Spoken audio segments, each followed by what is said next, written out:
Joshua stood before 2 of his men. They were his best soldiers, brave and clever. "I have a secret mission for you," he said. The 2 men watched their general Joshua. Their dark eyes danced with excitement. They were especially good at secret missions. "I want you to sneak into the land ahead of us, into the city of Jericho, and find out how strong it is. Find out if the people are ready to fight us, how many soldiers they have, what types of weapons there are they bronze or iron? Then come back and tell me. After we cross the River Jordan, your information will help us take the city of Jericho."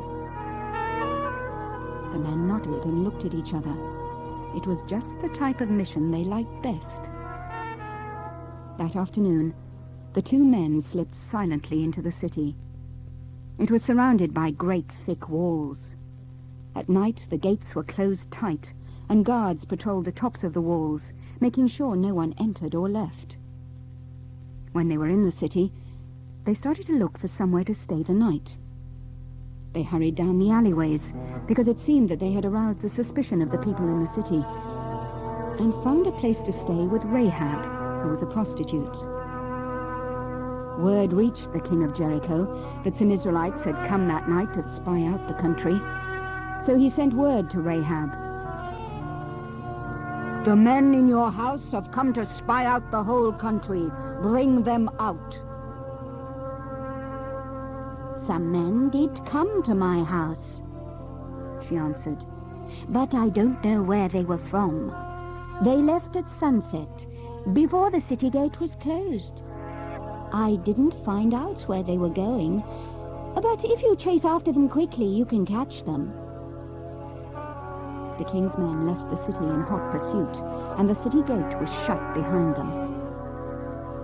Rahab smiled to herself and went up onto the roof where, just before the guards had come, she had hidden the men. The 2 men climbed out of their hiding place.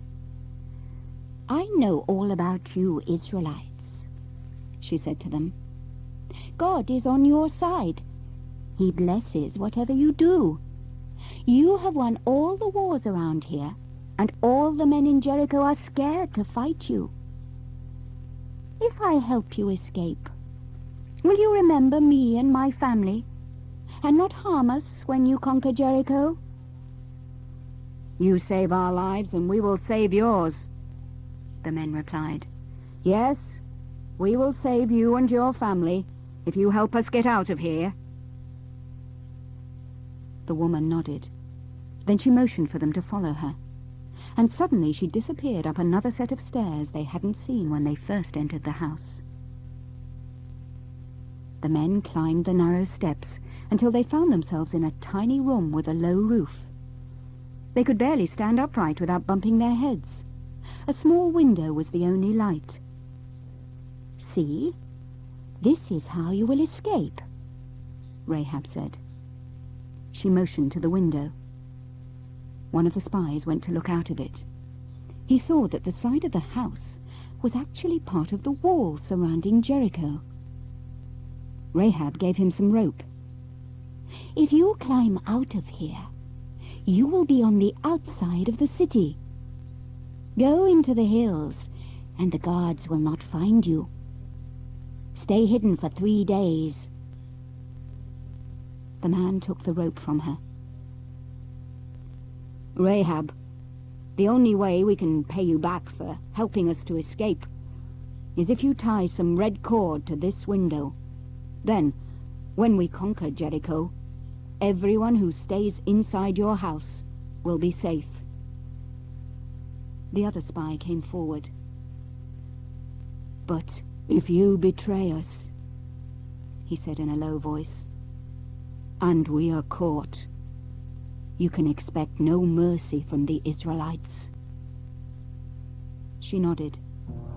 The men opened the window, poked their heads out to make sure the way was clear, and fastened the rope to a pillar. Slowly they lowered themselves out of the house and down the wall, bouncing against it with their feet. When they reached the ground, and no alarm was sounded, they disappeared into the darkness. Rahab pulled the rope back inside and tied the red cord to the window. She knew it was her ticket to safety. For if God wanted the Israelites to capture Jericho, then they surely would. The spies from Israel hid for 3 days. When they knew the woman had not betrayed them and they were safe, they ran back to the Israelite camp and reported to Joshua. "There is no doubt about it, Joshua," the men said. "God has gone before us and struck terror into the hearts of our enemies. The woman who helped us escape said all the men in Jericho were afraid of us already. The city is practically ours. We will invade Jericho in a few days' time," Joshua said. "Today, though, is the day for which we've waited for so long." At first, his soldiers didn't understand what he meant. Then a huge grin stretched itself across Joshua's bearded face. "Today is the day the Lord will lead us into the promised land." The men took up the call and ran to the other leaders throughout the camp to pass on the news. Soon it spread from one end to the other. "Today is the day!"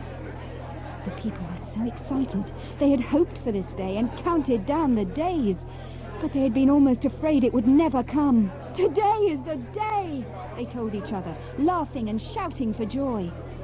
They had packed all their tents and were ready for the final stage of their journey. The river flowed in front of their camp. On the other side of the river Jordan was the land of Canaan, the land God had promised them. The river Jordan was flooding at that time of year. All the snow in the hills had melted, and so much water poured down the river that it was overflowing. How would the Israelites ever cross? God gave Joshua special instructions to give to the priests. They were to carry the ark containing the 10 Commandments into the water. The priests looked at the fast-moving waves and shook their heads, but they obeyed. As soon as the priests' toes touched the water, the waves piled up, just as the Red Sea had done for Moses when their parents and grandparents had escaped from Egypt. A dry path stretched before the priests who carried the ark. They walked into the middle of the riverbed. It was perfectly dry. Then Joshua called the people to follow. They all walked around the priests who held the ark and crossed the river Jordan. When all the Israelites had passed by the priests into the new land and were on the other side of the river, Joshua looked down from the hill where he'd been watching everything. He remembered the promise of God to Abraham, the first leader of their people. God had said, "I will make you into a great nation, and you will number more than all the stars in the sky, and this land of Canaan will belong to you." There Joshua saw, stretching before him, countless people, all Israelites, all members of Abraham's family. After nearly 500 years, Abraham's children had come home to Canaan, their promised land. God told Joshua to choose 12 men to take 12 stones from the place where the priests stood with the ark. When they'd done this, the Lord told Joshua to command the priests carrying the ark to come out of the Jordan. When they reached the riverbank, the waters crashed back into place. The people then set up camp, and Joshua set up the stones as a reminder of the time and place when God brought his people to Canaan and made the waters of the river Jordan dry up. Joshua called out in a loud voice, "In future, when your children ask what these stones mean, you will tell them of the time when Israel crossed the Jordan on dry ground. Because of this, all the people on earth will know that our God is powerful, and that we should always respect and obey him." The people broke into a loud cheer. At that moment they loved God. and wanted to follow God's chosen leader, Joshua. The people of Israel had come back to the land of Canaan, the land that God had promised them. Their long years of wandering were over.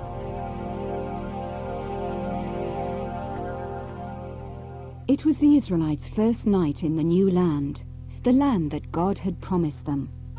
They made camp on the Canaan side of the river. They were excited and tired. The soldiers were especially excited because they knew that soon Joshua would lead them into battle against their enemies. This time, the land they won would be their own. During the next few days, all Joshua's soldiers sharpened their swords and spears. They were ready to take the city of Jericho. But Joshua had other plans. He called the leaders of the 12 Israelite tribes to him. "Maybe we will get our battle orders," they said to each other. "Men, before we do anything else, we must show that we are God's people," Joshua said. "When our fathers lived in Egypt, and ever since Abraham was chosen by God, the men of Israel marked their bodies to show they belonged to God." The men nodded. Yes, it was true. But none of them had had this done because they'd all been born out in the desert during the long journey of the last 40 years. "Now that we're in the land which God promised to give us," Joshua said, "it's time to show again that we belong to God. So now all the men and boys will have to have their bodies marked in this special way. This shows we are God's people and that we promise to keep his laws." The men were amazed because Joshua had chosen what they thought was one of the worst times for doing this. Why, there were enemy tribes all around them. The men would be sore for several days as they waited for the marks to heal. They wouldn't be able to fight. Despite their doubts, the men followed Joshua's orders.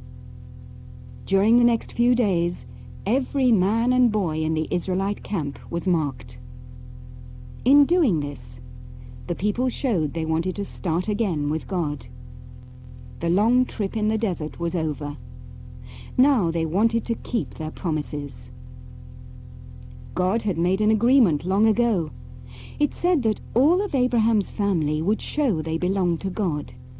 If they did this, and tried their hardest to do what God said, God would give them the promised land. Although the Israelites were already in the land, Joshua knew it would still take many wars before the land was theirs. He wanted God to know they trusted him. Every day of their journey through the desert, the people had trusted God to feed them. He always sent the manna bread, and they never went hungry. But once the Israelites crossed the river Jordan, God stopped sending manna bread.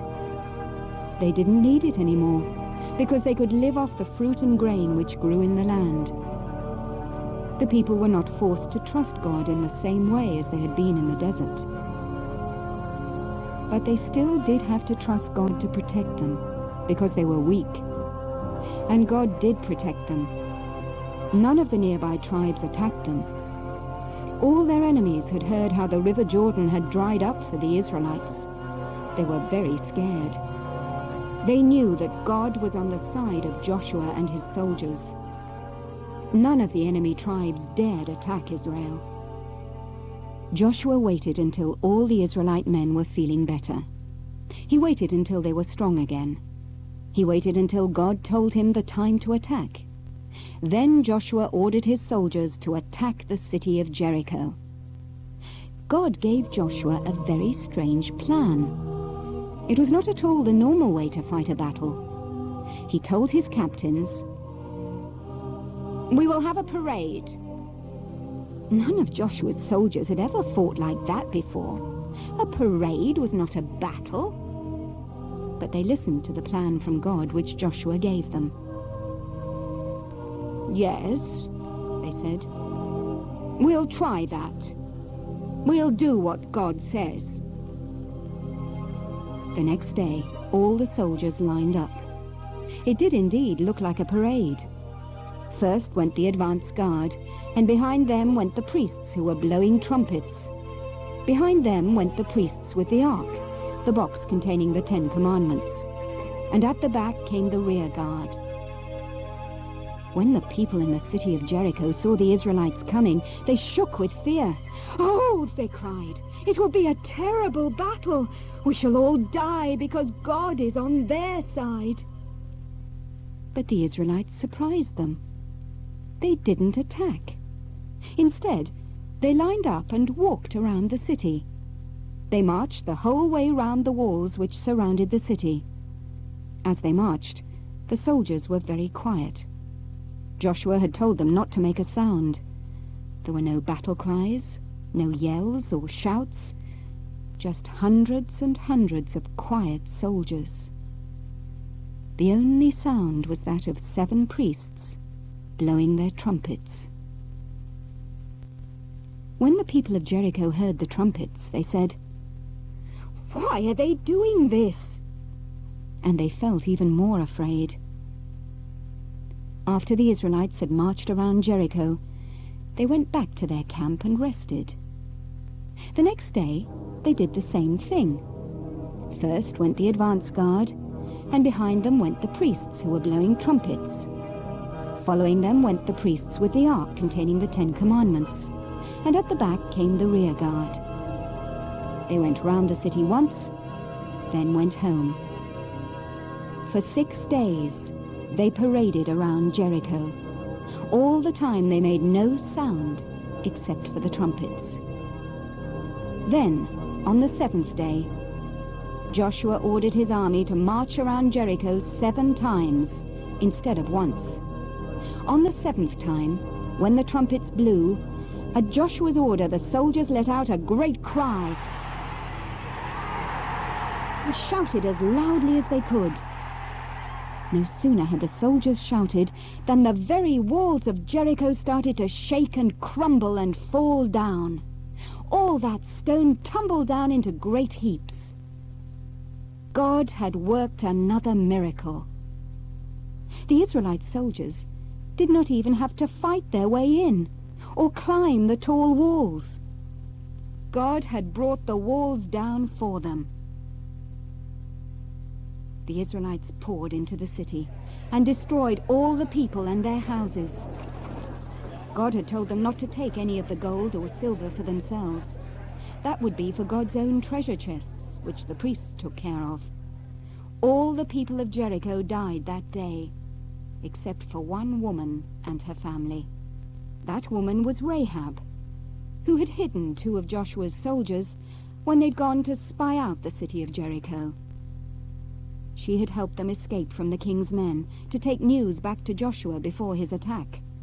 They had told her that if she tied a red cord from her window, the Israelites would know that she was the one who had helped them, and she and her family would not come to harm. Joshua had told the 2 men who'd been spies to rescue her and her family, as they'd promised her. The red cord was swinging from her window. The men told her to hurry and bring her parents and family with her. Then they brought her to a safe place outside the city.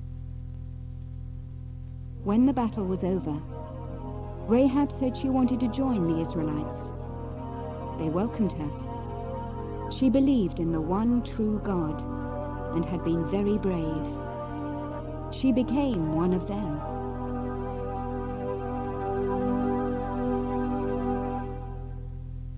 Up and down and all around Canaan, Joshua led his mighty army. No matter how many soldiers there were from the other tribes, the Israelites always defeated them. Everywhere they went, they won. It was just a matter of time before the whole land was theirs. The people of Gibeon were so worried that they found a way, by lying to Joshua, of making peace with the Israelites. There were 5 kings who knew the Israelites would soon attack their cities. When they heard that Gibeon had made peace with the Israelites, they were even more worried, because Gibeon was a large city and had good fighters. The kings held a secret meeting and tried to come up with a plan to attack Gibeon. They agreed that they would put all their armies together. Then instead of 5 little armies, they would have one very big army. Then the army might be big enough to overcome Gibeon. So they joined forces, surrounded Gibeon, and attacked it. The men of Gibeon sent word to Joshua, pleading with him to come and help them. So Joshua and his whole army, including his best troops, went to help them. The 5 kings and their armies hadn't expected to fight Joshua's army as well. God told Joshua when he should attack the army of the 5 kings. He surprised them at night. Soon all 5 kings, together with their armies, were running for their lives. Then God sent big grey clouds. The sky grew very dark. Huge hailstones tumbled out of the sky. They fell onto the enemy soldiers' heads, and many more were killed. Joshua called out in a loud voice to the Lord, "Sun, stand still! Moon, stand still!" The Lord did as Joshua asked. He made the sun and moon stand still until the enemy armies were completely defeated. It was a long day. The enemies of Israel thought that the terrible day would never end. The day didn't end until all 5 kings had been captured in a cave and their armies chased away or killed. Once again, the Israelites had won because God was on their side. The Israelites fought battle after battle, war after war. Time and time again they won because God was helping them, giving them wisdom and courage. Slowly but surely, the land of Canaan fell into their hands.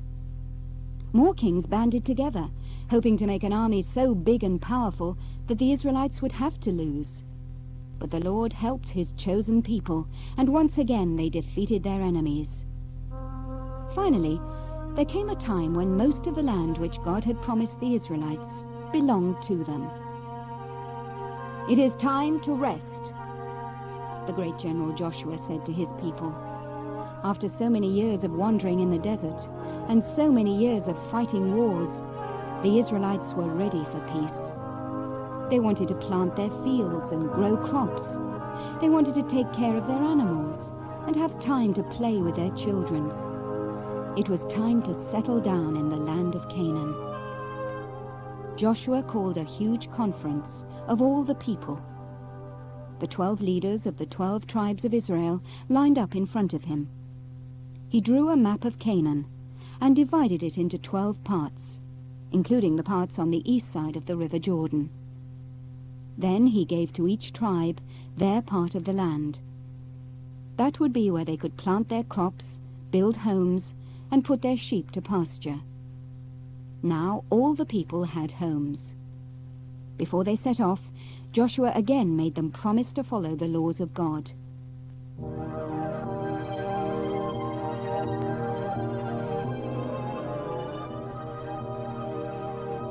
God gave the people of Israel many years of peace in their new homes.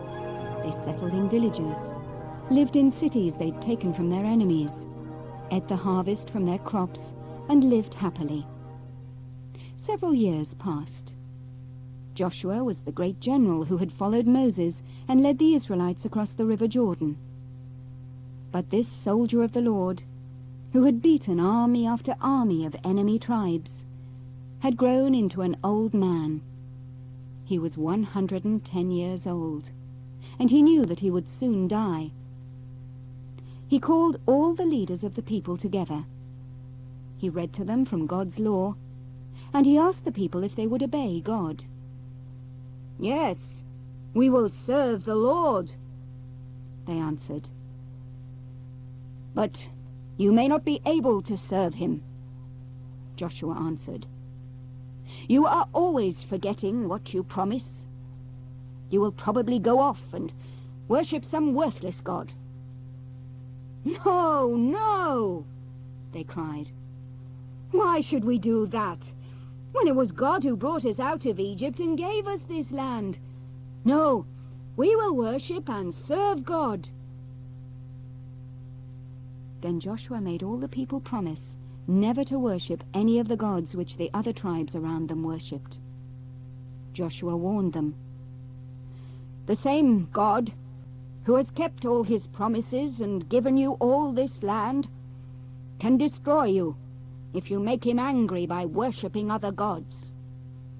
Remember that."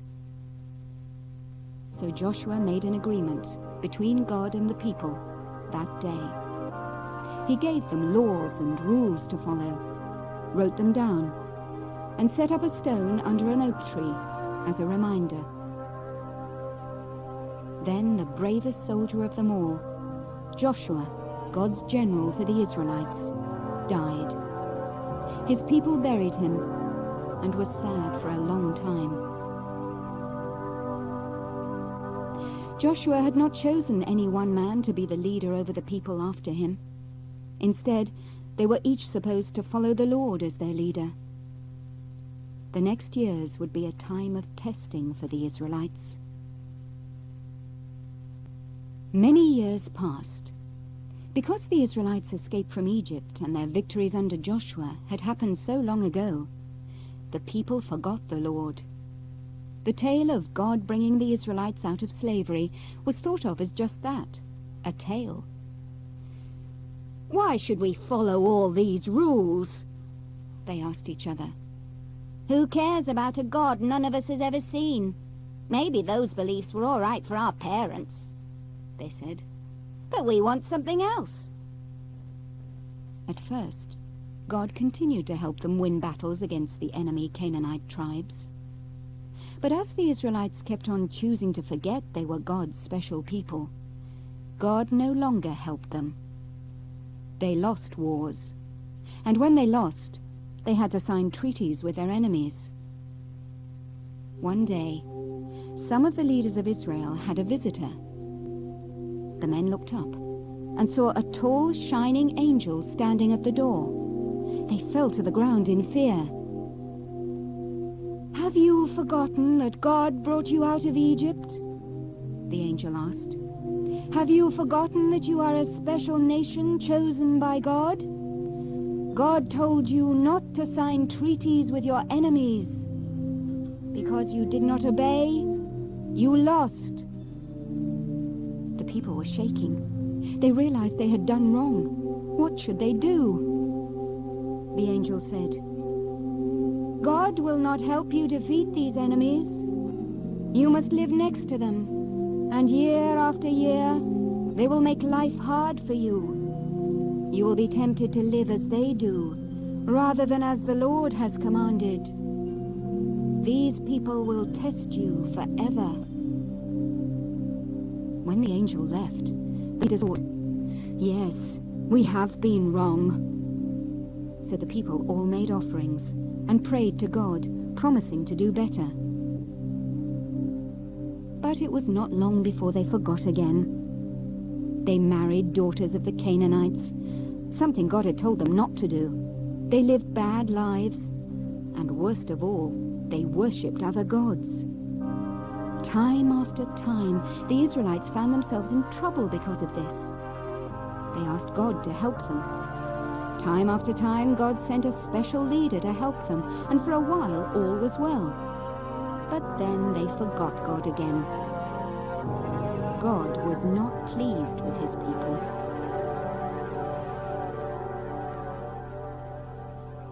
Because the Israelites worshipped other gods, the Lord allowed an enemy to defeat the Israelites. This made life very hard for the people. Finally, in their misery, they cried out to God for help. He responded to their cry by raising up a woman called Deborah to deliver Israel from her enemies. Deborah was one of many judges who ruled over Israel at this time. The people obeyed God while Deborah lived, but when she died, the people fell into their old ways again and forgot their promises. They worshipped other gods. They were ungrateful. They did not say thank you to God for everything he'd given them. Worst of all, they stopped trusting God and loving him. To teach and remind them that they were his special people, God allowed the Midianite enemies to conquer the Israelites. For 7 years, the Israelites were ruled by the Midianites. The Midianites were fierce fighters. They rode their camels at breakneck speeds, running over anyone who got in their way. Once again, though, when they had no food and were suffering under the cruel Midianites, the Israelites finally remembered God. They called out, "Please, save us!" God heard his people and sent a wise man, another judge, to help them. God chose Gideon. Gideon was hiding in a cave, grinding grain, so that his family would have something to eat. He did it as quietly and secretly as possible, so that the Midianites would not take his grain. One day, Gideon looked up from his work and saw a man sitting very close to him, under a nearby tree. The stranger was the Lord's angel, but Gideon didn't know that yet. The angel said, "The Lord is with you, mighty warrior." "If the Lord is with us, sir," Gideon said, "why doesn't he save us from these horrible people, the Midianites? Our parents told us lovely stories about a God who cared. Has he forgotten us?" "No, Gideon. The Lord has not forgotten you, and I have chosen you to lead the Israelites and chase the Midianites out of Canaan." At that, Gideon's heart nearly stopped. "Me? How can I do that? I'm the least important member of the weakest family in one little tribe. Why me? I'm nothing." "I will help you," the Lord said. "With my help, you can do it." Still, Gideon had to be sure. He prepared some meat, bread, and soup, and brought it to the stranger. The Lord's angel reached out his stick and touched the meat. Fire flared from the rock, and the meat and bread disappeared. So did the angel. Only then did Gideon realize to whom he'd been talking, and he was afraid. "Oh, great Lord," he said, "I've been talking to your angel face to face." But the Lord said to him, "Peace. Do not be afraid. You are not going to die." Gideon built an altar at the very spot where the angel had spoken to him, and made an offering. He thanked God for being so good to him, and called the place, "The Lord is Peace." When it grew dark, Gideon fell asleep. That night, the Lord came to Gideon and said, "Gideon, go to the altar of the other gods. Tear down that altar and build a new one. The new altar will be for me. Take 2 bulls with you and offer them up to me." Gideon knew the other men in the village could kill him for tearing down the altar of their gods, but he did what God had asked him to do. There was no moon as he and 10 of his servants crept up the hill to the place where the foreign gods were worshipped. Gideon tied the 2 bulls to the stone altar and made them pull it all down. Very quietly, Gideon and his servants built a new altar. They killed one of the bulls and burnt it on the altar. The next morning, when the men of the village discovered someone had destroyed the altar of their gods, they said, "Who did this? We will kill him." They investigated and found out that it was Gideon. So they went to Joash, Gideon's father, and said, "Bring your son out here so that we can kill him. He tore down our altar." But Joash said, "If your God is really a god, let him punish the culprit, and you stay out of it." The men agreed. So Gideon was safe, and the altar of the Lord remained. Soon many enemy tribes banded together, including the terrible Midianites. They planned to kill all the Israelites. But the Spirit of God, who makes people strong and wise, came upon Gideon.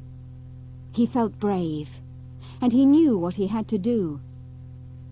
Gideon picked up his trumpet and blew a loud blast on it to call some men to follow him.